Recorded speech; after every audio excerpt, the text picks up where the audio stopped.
Now I think it's fair to say that my recent trip last Monday to watch British Superbikes at Cadwell Park on the Matchless didn't work out as planned. It's what an educationalist these days would call a deferred success, because I got about 50 of the 55 miles to get there, and 4 miles short of the racecourse, going up a hill. The bike lost all compression and I had to glide to the side of the road and have a look at it. I tried turning it over, no compression at all. I looked at the spark plug, that wasn't loose at all, so that wasn't the issue. So I had to find a friendly farmer, and luckily there was a guy nearby, let me put it into his farmyard and lock it up out of sight. And then I began the journey, which started with hitchhiking to get back home and then return with a trailer. So now here we are, back in the workshop with the bike. It's time to diagnose the problem, see what's wrong, and hopefully fix her. And while I'm doing that, I thought you might like to come on the journey and see how we get on. Now to illustrate what the problem is here, I'm going to put the bike into gear. I'll put it into second gear, and you can see there's no compression at all. Now my working theory is that something has blocked one of the valves, so as my cat wanders aimlessly around in the background looking for something to murder, I'm going to get out the endoscope and have a look inside the cylinder.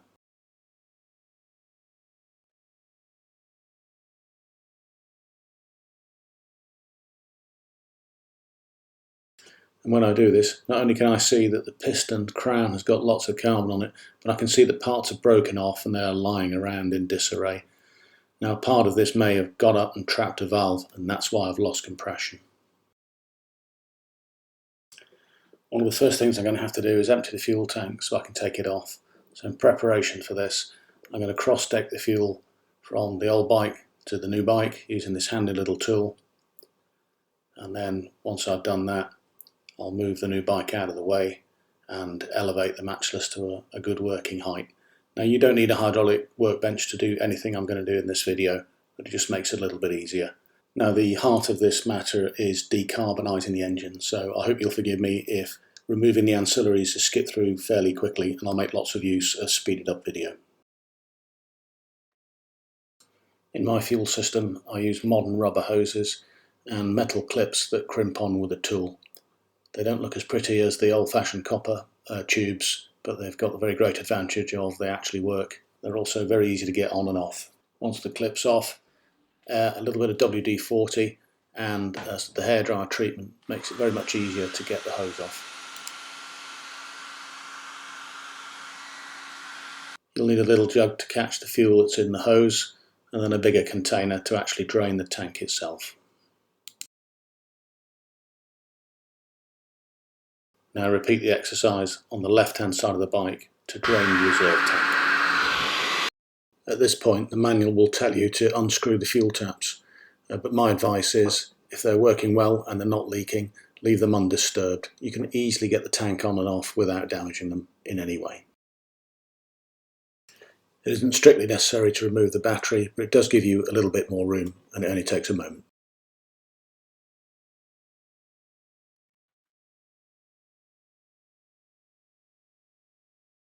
The fuel tank is a snug fit, and if you try and just pull it off without any preparation, you'll definitely scrape the paint and you probably won't get it past the bars. So the preparation you need to do is unscrew the nuts at the top of the springs at the rear of the saddle, then undo the nuts at the bottom to just loosen them so that you can slide the springs forward, and that will allow you to move the seat back a little bit. Then undo each of the 4 bolts that secure the fuel tank.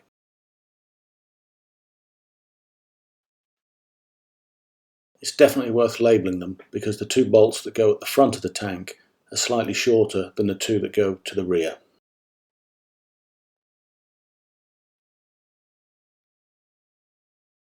The bolt at the rear on the right is a particularly tricky space to get into, so take the oil cap off and use the spanner vertically and you'll be just fine.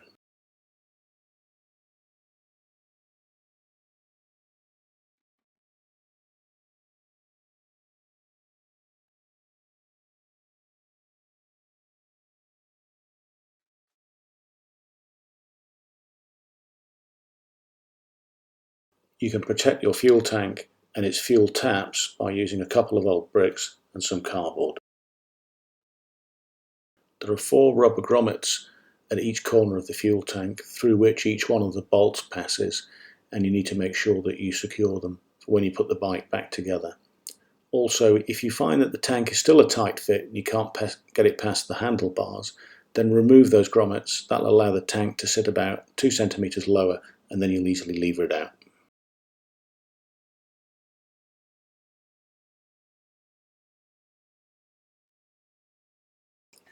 This silver lump on top of the engine is the rocker box, and we need to take the 3 bolts away here to remove the side plate so that we can see the top of the push rods.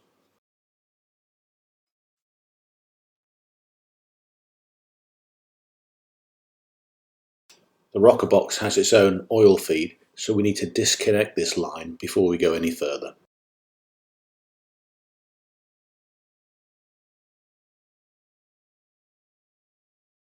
Now the last thing we want to do is strip any threads, and these 7 bolts that hold the rocker box on can be quite tight.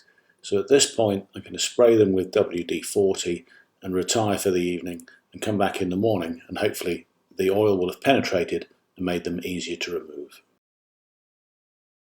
Before we undo the rocker box bolts, we need to make sure that both valves are closed. And the reason for this is when both valves are closed, the push rods will be at their lowest elevation, and that will make it easier to get them out. So with the bike in neutral, gently turn the kickstart until both push rods are equally low and the rocker arms are as low down as they'll go, and that's the valves closed. Now you can undo the 7 rocker box bolts, but make sure you label them so that you don't have to play a guessing game when you come to reassemble the engine.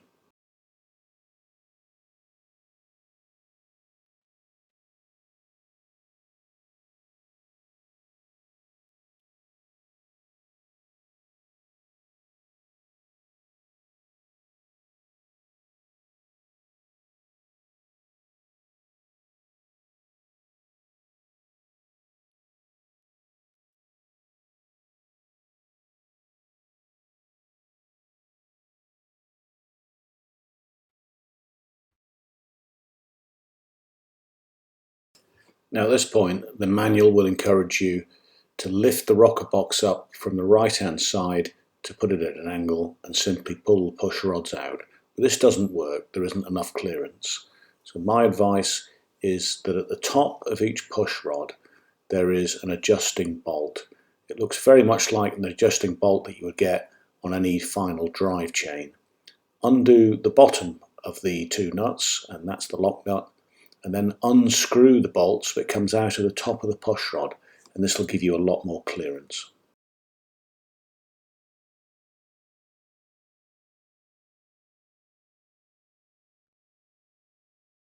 So this is the forward of the 2 push rods coming out. That operates the exhaust valve.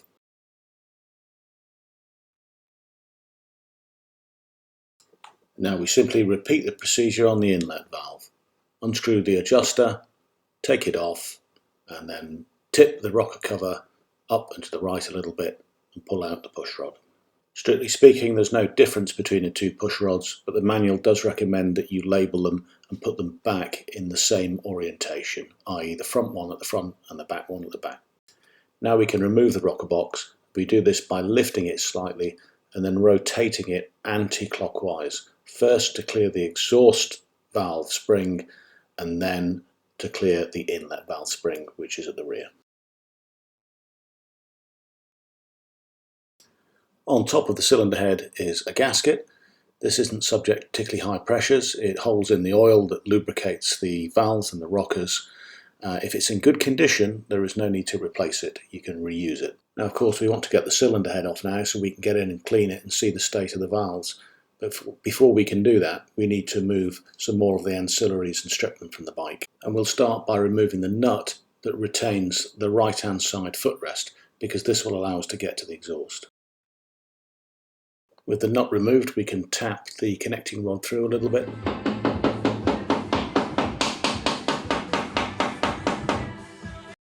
And then lever it further out from the other side. Ultimately, it needs to be about this far out. Now you'll need to undo this nut at the front of the frame and that will allow the frame to open a little and facilitate getting the footrest out. You'll notice the little spacer here that sits between the footrest and the engine.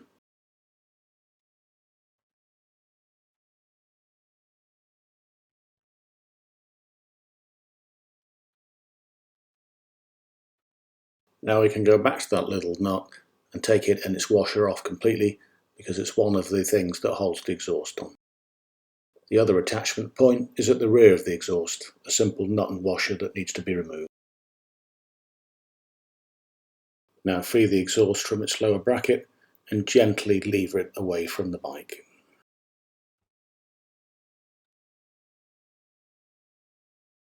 We need to remove the carburetor next, and you'll have noticed that my carburetor is slightly younger than the bike. It's a concentric carburetor because the float bowl is in line with the main chamber. But the principle is the same. We're going to take it off and rest it on the seat. I'll start by unscrewing the Venturi mouth and then removing the bolts that attach it to the manifold.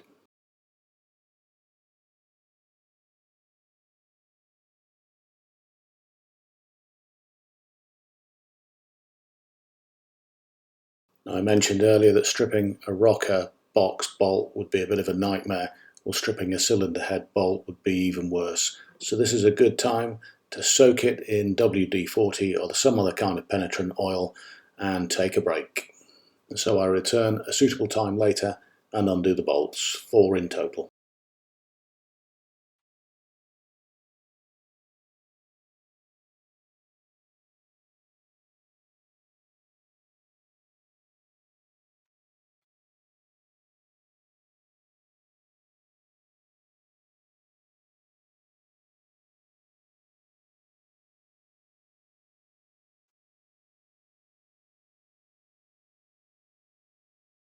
Now you can lift away the cylinder head without any difficulty, taking with it the push rod tubes.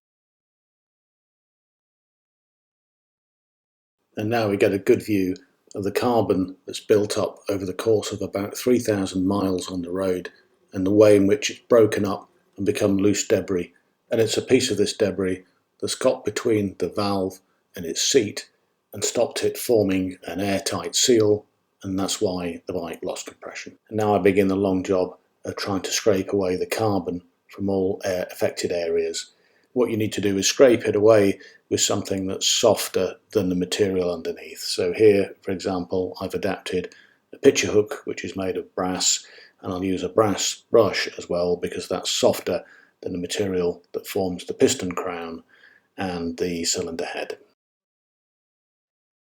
Now I'm going to take off the gasket from the cylinder head, which we'll use again later, and put it away for safekeeping.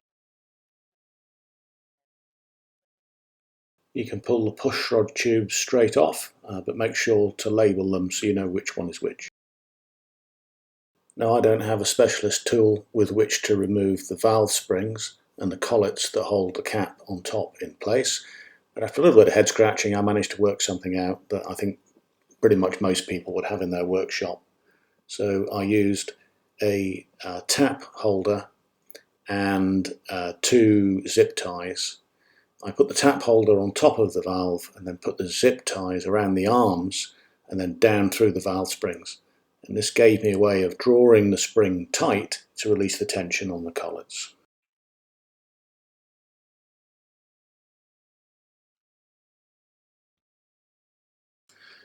And once you've got the spring tight, then you can just use a screwdriver to flick the collets out and everything comes apart.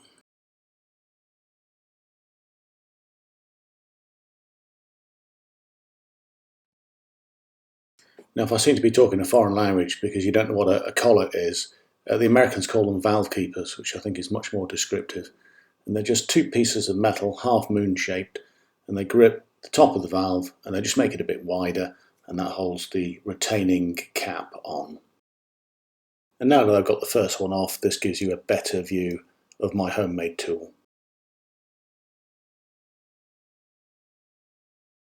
Now there are 2 springs, a smaller one which sits inside the bigger one. Once that's removed, you can simply upend the cylinder head and push the valve through by its stem from the top through the bottom and pull it out.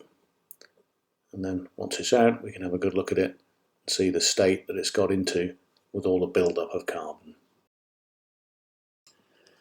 Now I'm going to repeat the process on the other valve, the inlet valve in this case, and then once I've got it off and I push the valve through, you'll see that the copper gasket which goes underneath the cylinder head drops away there, and I'm going to clean that up and reuse it as well. The inlet and exhaust valves are easy to differentiate because the inlet valve is bigger, and the same goes for the ports. You can see the inlet valve on the left here is bigger than the exhaust valve on the right. If I look at the seats of the valves, you can see the inlet valve looks nice and shiny, the exhaust one looks really crudded up, and I suspect that's where the loss of compression first occurred. Now it's into the ultrasonic cleaner with the valves. This won't clean them completely and isn't strictly necessary, but it just makes it a little bit easier to scrape things off once they come out.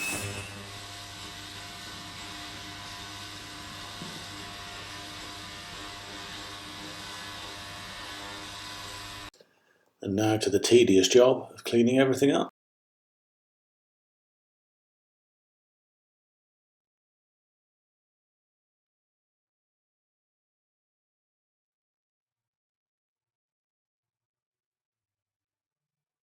Before reassembly, we must begin the process of lapping in the valves, and this involves putting grinding paste on the edge of the valve and then using a little wooden stick with a sticker on the end of it to rotate around, much as if you were a Boy Scout and you were trying to start a fire with a stick of wood. And this mates the valve to its seat and makes sure that you get a good seal. An equally good way of doing this, if you don't have one of those wooden tools, or if it simply won't stick to the valve, is to put an old bit of fuel pipe on the other end of the valve stem and just to rub it from the other side of the cylinder head.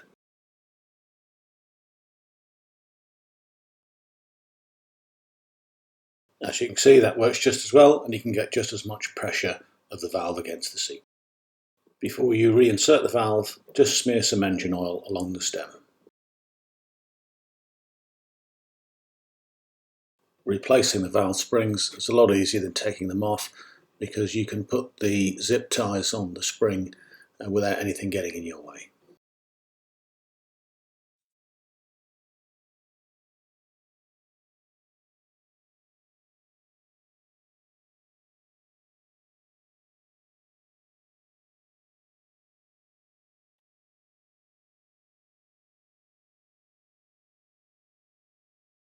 And once the spring's neatly compressed evenly on both sides, you can replace the retaining cap, put the whole lot over the valve stem, and then carefully push the collets into position.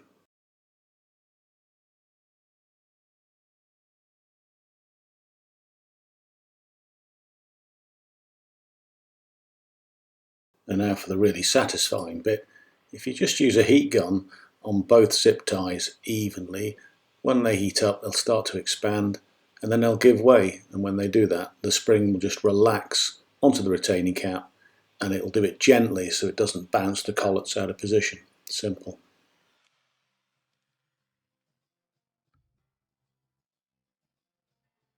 Now use a pair of pliers and a screwdriver to get the remaining bits of zip tie out from the middle of the spring. And don't forget to put the little end cap on top of the valve stem. Now simply repeat the process for the valve assembly on the other side.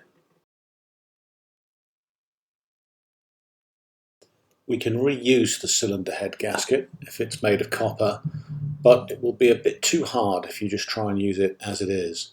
So first of all, clean it up with a little bit of carb cleaner and a cloth, and then we'll re-anneal it. And we do this by heating it up as close as you can to cherry red.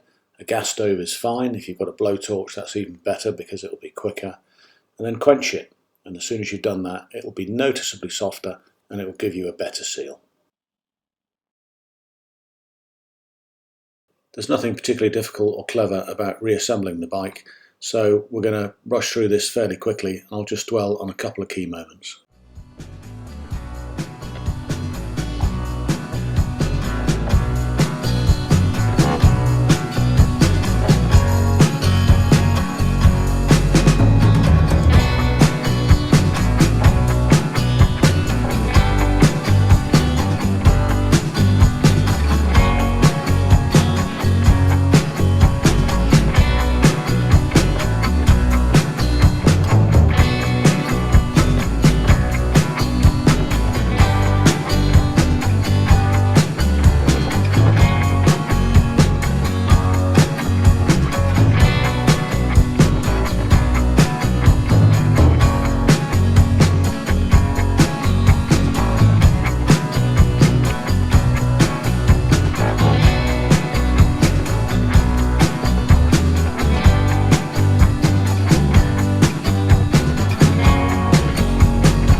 I think that one of the most important things I've learned through doing this particular job on the bike is that you ought to decarbonise it before it becomes a problem. Now, I've got different sets of manuals. One set says decarbonise about every 3,000 miles, the other says every 2,000 miles. The bike had done about 3,000 when it suffered the failure due to the carbon getting into the valve. So for that reason, I'm now going to decarbonise every 2,000 miles. Now, as luck would have it, I also changed the oil every 2,000 miles. And the last time I changed it was at the 2,000 point. The job I've just done was at the 3,000 point. So now it makes life easy. I'm going to change the oil every even number of thousands of miles. So at 2, 4, 6, 8 and so on. And I'm going to decarbonise at 3, 5, 7 and 9. That makes it easy to remember, and hopefully it should be good preventive maintenance.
Now, she genuinely started first swing after all that work, but forgive me if I don't leap for joy, because if you put enough carb cleaner inside a bike, then it'll probably start if you light a cigarette within 100 metres of it.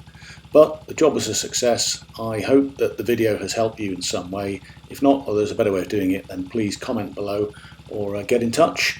Ride safe, and thanks for watching.